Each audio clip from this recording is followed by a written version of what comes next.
Nous sommes le syndicat CGT du Chiva. Nous sommes là aujourd'hui pour faire un droit de réponse concernant le reportage télévisé qui est passé le lundi 23 octobre 2017 au journal télévisé de 13h sur TF1 concernant le souhait de notre direction de mettre en place le virage ambulatoire, donc d'augmenter la prise en charge des patients en ambulatoire donc sur la journée. L'ambulatoire, qu'est-ce que c'est en réalité? C'est donc des petites chirurgies prises en charge sur la journée. Donc ça veut donc dire qu'il y a plusieurs rotations sur une même chambre. Ça veut dire que demain, votre grand-mère, votre père, votre mère, votre frère, il sera opéré du genou ou d'un coude ou d'autres choses. Et quand il reviendra du bloc opératoire, on le mettra dans un salon de mise à la rue. Alors nous interrogeons sur le bien fondé de ce virage ambulatoire par rapport à la population ariégeoise, la population dans un département montagneux, rural, avec des villages, des hameaux isolés, et une population qui est très pauvre, précaire et très disséminée sur le territoire.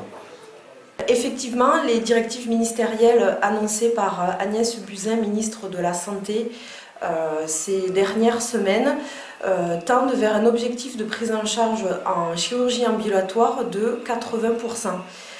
Cependant, nous, syndicat CGT du Chiva, nous pensons que le département de l'Ariège, avec sa population, n'est pas adapté pour un développement tel de la chirurgie ambulatoire. On renvoie les patients chez eux, soit ils sont seuls, enfin, en général, pour qu'ils soient éligibles à ce type de chirurgie, il faut que ce soit des patients qui aient un proche à côté. Mais derrière, quand ils sortent de l'hôpital, la famille n'est pas forcément en capacité de surveiller un patient qui est sorti, qui a une anesthésie générale. C'est des dérives aussi dans le sens où les responsabilités incombent à la famille, elles incombent aux médecins traitants, et la prise en charge n'est plus vraiment... on n'est plus dans pour nous, on n'est plus dans la sécurité des soins. On va vers des extrêmes qui peuvent s'avérer dangereux pour les patients. L'analyse qu'on a du développement de la chirurgie ambulatoire, c'est qu'au final, on souhaite réduire l'offre de soins, mais aussi les effectifs soignants et paramédicaux, mais aussi, c'est voir plus loin et complètement supprimer le plateau technique, c'est-à-dire le bloc opératoire au sein de notre établissement. Ça fait partie des politiques de santé des différents gouvernements qui se sont succédés, qui veulent absolument que les gens soient soignés dans les grandes métropoles, dans des villes, enfin des grandes villes. Et du coup, on craint que pour nous, le Chiva ne soit réduit qu'à une grande maison de retraite dans un très court terme. Ce qui dit ambulatoire dit effectivement une prise en charge des patients du lundi au vendredi à des heures ouvrables. C'est-à-dire que ça sera des suppressions d'effectifs soignants paramédicaux, c'est-à-dire ASH, aides-soignantes et infirmières qui seront supprimées pour les nuits et les week-ends. On s'interroge sur le système mis en place en ambulatoire et les dérives que ça va occasionner avec les doubles, voire les triples rotations. Qu'est-ce que ça va donner? Quelle pression va être mise sur les équipes de ménage, sur les équipes soignantes, pour le reconditionnement des chambres, pour justement faire ces doubles et ces triples rotations.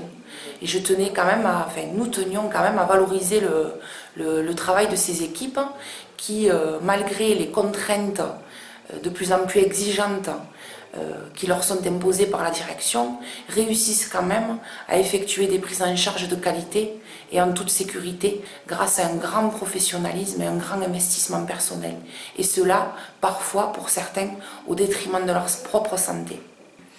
On se pose la question aussi, est-ce qu'il y a une réelle étude qui a été faite par rapport à la population ariégeoise? Est-ce qu'on ne se jette pas uniquement dans l'ambulatoire pour que ça devienne rentable financièrement?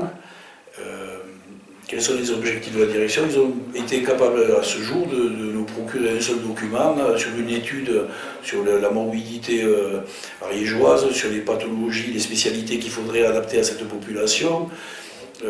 qui est, comme on vous l'a dit tout à l'heure, qui est vieillissante, qui est âgée, qui est précaire. Nous, on s'oppose clairement, le syndicat CGT Chiva, au fait qu'on gère l'hôpital actuellement comme une entreprise. On ne peut pas marchandiser la santé, parce que la santé n'a pas de prix. Alors la CGT 09, elle est soucieuse de l'avenir de nos hôpitaux sur tout le territoire ariégeois. L'avenir de notre hôpital public, c'est l'affaire de tous.